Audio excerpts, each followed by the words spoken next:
बिस्मिल्लाहिर्रहमानिर्रहीम। अस्सलाम वालेकुम। मैं हूं गुलफाम चौधरी। आप देख रहे हैं मेरा फेसबुक पेज और यूट्यूब चैनल। पाकिस्तान की इस बदलती सियासी सूरत हाल जिसने पूरी कौम को एक तजस्सुस में डाल रखा है और पूरी कौम ये सोच रही है कि आने वाले दिन पाकिस्तान की सियासत में किस तरह के होंगे और आने वाले दिनों में इमरान खान साहब के हवाले से क्या खबरें हैं, इस पर अहम तरीन तजिया दिया है डॉक्टर शहबाज गिल साहब ने। आइए पहले उनको सुनते हैं, फिर उस पर बात करते हैं।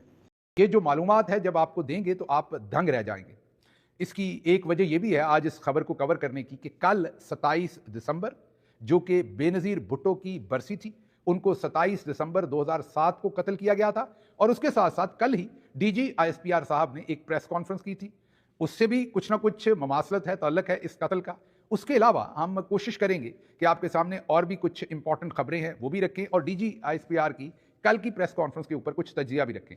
सबसे पहले तारिक खोसा की किताब the faltering state of Pakistan internal security landscape, इसके बारे में हाल ही में किस्मत जिमरी ने एक बेहतरीन आर्टिकल लिखा जिसमें उन्होंने इस किताब को पढ़ा और इसकी समरी जो है आपके और हमारे सामने रखी। तो क्रेडिट किस्मत जिमरी साहब को भी जाता है, हम ये मालूमात आपके सामने रख रहे हैं। इस किताब में तारिक खोसा जो कि साबिक पुलिस ऑफिसर और डीजी एफआईए रहे, डायरेक्टली बेनज़ीर भुट्टो के कत्ल की इन्वेस्टिगेशन करते रहे और यही वजह है कि उनके जो इंकशाफात हैं वो बहुत ही तहलका खेज हैं। उन्होंने इसमें बताया कि सबसे इंटरेस्टिंग और इम्पॉर्टेंट जो स्टेटमेंट थी, जो बयान था, वो सेनेटर सफदर अब्बासी और बेनज़ीर भुट्टो की जो चीफ ऑफ स्टाफ थी या उनकी करीब तरीन साथी, उनकी मोतमदे ख़ास, उनकी कॉन्फिडेंट, सबको पता है नाहीद खान साहबा, जो बाद में नाहीद अब्बासी भी कहलाती हैं क्योंकि वो सफदर अब्बासी साहब की बेगम है। उनके जो बयानात थे वो बहुत ही हौलनाक थे और उन्होंने ये बताया, स्पेशली नाहीद खान साहबा ने, कि बेनज़ीर भुट्टो को शार्प स्नाइपर इस्तेमाल करके और इंटेलिजेंस ऑपरेशन की वजह से कत्ल किया गया, या उनके कत्ल में स्नाइपर्स इन्वॉल्व थे और इंटेलिजेंस का ऑपरेशन भी उसके पीछे इन्वॉल्व था। अब 2007 में तो ना किसी ने स्नाइपर सुना था ना किसी को समझ थी।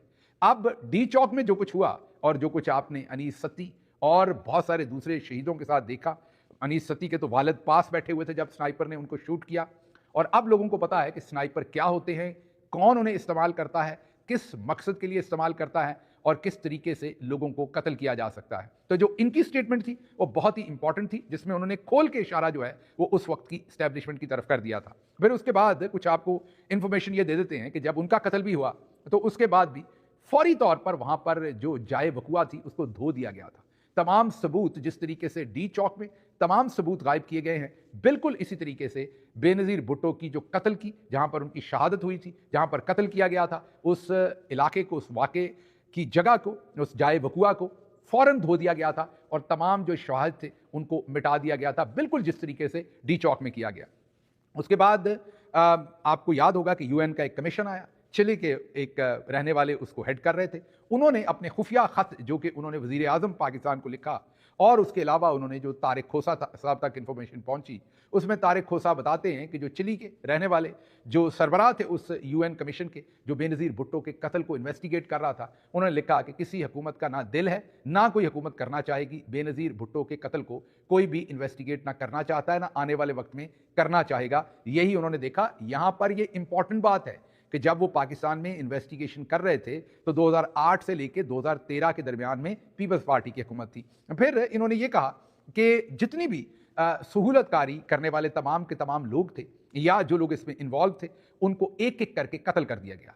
अगर कोई गवाह था इस कत्ल का, या इस कत्ल के अंदर किसी ने पैसा लगाया था, या इस कत्ल के अंदर कोई किसी तरह से भी इस्तेमाल हुआ था, और उस तक इन्वेस्टिगेशन टीम पहुंचती, एफआईए की या यूएन की या कोई भी इन्वेस्टिगेशन का जो भी फोरम था, वो इन गवाहों से अगर कुछ पूछता, इससे पहले ही इनको कत्ल कर दिया गया। कुछ को ड्रोन हमलों में कत्ल किया गया, कुछ को और तरीकों से कत्ल किया गया, लेकिन इन तमाम लोगों को कत्ल करके बेनज़ीर का जो कत्ल था उसके काम को मुकम्मल तौर पर उसके ऊपर ताला लगा दिया गया कि वो कभी भी गुत्थी सुलझ ना सके। और ये सब कुछ हुआ, ये ध्यान में रखना आपने, ये सब कुछ हुआ पीपल्स पार्टी की अपनी हुकूमत के अंदर, और पीपल्स पार्टी की हुकूमत ने उफ तक नहीं किया, पीपल्स पार्टी की हुकूमत ने किसी किस्म का कोई रिएक्शन नहीं किया।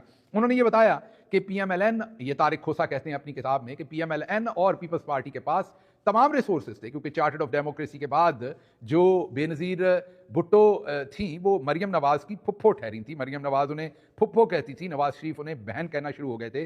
दूसरी तरफ उनके बेटे को वसीयत में पार्टी मिली थी, उनके शौहर जो हैं वो सदर पाकिस्तान थे, हुकूमत पीपल्स पार्टी की थी 8 से 13 तक, और यूं 8 से 13 पीपल्स पार्टी, 13 से 18 नून लीग। इन 10 सालों में इन दोनों पार्टीज़ ने बेनज़ीर भुट्टो के कत्ल के ऊपर कोई जो है वो ना इन्वेस्टिगेशन करवाई, ना उसे सीरियस लिया। फर्दर वो बताते हैं कि ऐसे तमाम ऑफिसर्स जिन्होंने खलूस नीयत से, तारिक खोसा ये कहते हैं, कोशिश की कि किसी तरीके से वो इस कत्ल का सराग लगाएं या इसमें थोड़ा आगे बढ़े, तो उनको उनके ओहदों से हटा दिया गया, जिसके बारे में भी ये पता चला कि वो कोई ना कोई काबिल जिक्र काम कर लेगा या शायद कातलों को किसी तरह से ढूंढ ना ले। फिर उन्होंने कहा कि इसमें ड्राइवर जावेद जो था, उसका, जो बेनज़ीर भुट्टो का ड्राइवर था जावेद, उसका बयान बड़ा इंपॉर्टेंट था। एसएसपी सिक्योरिटी इम्तियाज़ का बयान बहुत इंपॉर्टेंट था। नाहिद खान साहबा और सफदर अब्बासी का हम आपको पहले ही बता चुके हैं। अमीन फ़हीम साहब का बयान भी बहुत इंपॉर्टेंट था। शहरी रहमान साहबा, हाल ही में जिनका पता चला कि जना इंस्टीट्यूट के नाम पर वो अमेरिका से पैसे लेती हैं और उनकी भी आपके सामने दुर्गत बनी है रिचर्ड ग्रेनल से, उनका भी बयान था और उन्होंने भी कहा कि गोली लगने से, मतलब वही स्नाइपर वाली थेरी थी, गोली लगने से उनकी जो है वो कत्ल हुआ था। इन तमाम के बयानात जो थे, इसके साथ साथ वो ये कहते हैं कि जो एक चंद लोग थे जो उन्हें उस कत्ल के अंदर मुलव्वस थे या मुलव्वस होने का खदशा था, उन तक जब इन्वेस्टिगेशन के इदारों ने पहुंचने की कोशिश की तो उन्हें रस्ते से हटा दिया गया। उन्होंने नाम लिए एतजाज़ शाह का, शाह जमान का, शेर जमान का। उसके बाद उन्होंने कहा कि इबादुर रहमान, जो जिसका मालाकंड से ताल्लुक था और उन्हें लगता था कि बेनज़ीर के कत्ल में ये मेन कड़ी है, ये मेन शख्स था जो बेनज़ीर के कत्ल में मुलव्वस था, और इन तक इससे पहले कि इन्वेस्टिगेशन एजेंसीज या एफआईए या पुलिस पहुंचती, उससे पहले ही उन्हें खैबर एजेंसी में एक ड्रोन हमले के अंदर मार दिया गया, कत्ल कर दिया गया। उसके बाद उन्होंने कहा कि मुस्तफ़ा अबू यजीद, जिसके बारे में, जिनका अलकायदा से ताल्लुक था, जिसके बारे में ये कहा जाता था कि ही प्रोवाइडेड फाइनेंशियल सपोर्ट या फाइनेंसेस उन्होंने प्रोवाइड किए इस तमाम कत्ल के लिए, उनको भी 2010 में नॉर्थ वजीरिस्तान में ड्रोन हमले के अंदर कत्ल कर दिया गया। तो यूं तमाम के तमाम लोग जो इस कत्ल के साथ, जिनका कोई ताना बाना था, कोई गवाह था, किसी ने पैसा दिया था, कोई मुलव्वस था, किसी ने प्लानिंग की थी, इससे पहले कि उनको इन्वेस्टिगेट किया जाता, उन सबको कत्ल कर दिया गया, उनको रिमूव कर दिया गया ताकि इस कत्ल पर हमेशा के लिए पर्दा पड़ जाए। फिर उन्होंने कहा कि रहमान मलिक साहब से हमने 5 डॉक्यूमेंट्स मांगे, उन्होंने एक भी प्रोवाइड ना किया। एक तो हमने वो खत मांगा जो बेनज़ीर ने मुशर्रफ के नाम लिखा था और उसमें कहा था कि 3 लोग मेरे कातिल होंगे अगर मैं कभी कत्ल हुई, वो खत मांगा। फिर जो मार्क सीगल को उन्होंने खत लिखा था वो मांगा, वो भी ना दिया गया। फिर जो विल थी उनकी, जिसके तहत पार्टी विरासत के तौर पर, जैसे प्लॉट या कोई बिजनेस या कोई कारोबार या दुकान बच्चों के नाम ट्रांसफ़र होती है, उन्होंने पीपल्स पार्टी अपने बेटे बिलावल के नाम क्लेम किया जाता है कि ट्रांसफ़र कर दी थी, वो विल मांगी गई, वो भी ना दी गई। और इसके अलावा जो सिक्योरिटी अरेंजमेंट्स की ख़तो खताबत थी रहमान मलिक, क्योंकि उनके सिक्योरिटी इंचार्ज भी थे, वो ख़तो खताबत मांगी गई, रहमान मलिक ने कभी उनको जवाब ही नहीं दिया, कभी सीरियस नहीं लिया। अब तो रहमान मलिक भी अल्लाह के सामने पहुंच चुके हैं, वफ़ात पा चुके हैं, अल्लाह उनकी मग़फ़िरत करे। और अब हो सकता है बेनज़ीर भुट्टो साहबा को वही जवाब दें कि उन्होंने ये डॉक्यूमेंटेशन जो है ये तारिक खोसा साहब या इनकी टीम को क्यों सप्लाई नहीं की। फिर उन्होंने ये भी कहा कि ऐसे तमाम लोग जो कोई भी काम करना चाहते थे, जैसे मैंने आपको कहा अफसरान, उनको फौरी तौर पर बदल दिया जाता। अब ये सारा किस्सा आपको क्यों सुनाया? 2 बातें। एक तो कल बिलावल जरदारी दोबारा बहुत बड़े इनकलाबी होने के दावे कर रहे थे और लाड़काना में खड़े होकर दोबारा अपनी अम्मा जान की जो कुर्बानी है, शहादत है, कत्ल है, उसका दोबारा से क्रेडिट ले रहे थे या सियासी कैपिटल ले रहे थे। बता रहे थे कि हम शहीदों की हैं जमात हैं, हम बिल्कुल मिलिट्री इस्टेब्लिशमेंट की जमात नहीं हैं, हम फॉर्म 47। जी बिल्कुल, जिस तरह से आपने सुना, डॉक्टर शहबाज गिल साहब ने इस पर डिटेल से बताया कि इस वक्त पाकिस्तान तहरीक इंसाफ के हवाले से क्या अपडेट्स हैं, इमरान खान साहब के केसेस के हवाले से क्या अपडेट्स हैं, और पाकिस्तान की सियासी सूरत हाल में सियासी जमातों का क्या किरदार है, कौन कहाँ पर खड़ा है। और ये सुनने के बाद यकीनी तौर पर जो पाकिस्तान का सियासी सिनेरियो है वो वाज़ेह हो जाता है, और लगता ये है कि आने वाले दिन पाकिस्तान की सियासत में बड़े अहम तरीन साबित होने जा रहे हैं और आने वाले दिनों में बहुत बड़ी तब्दीलियाँ मुतवक्के हैं। अल्लाह पाक वतन अजीज़ का हामी और नासिर हो। पाकिस्तान जिंदाबाद।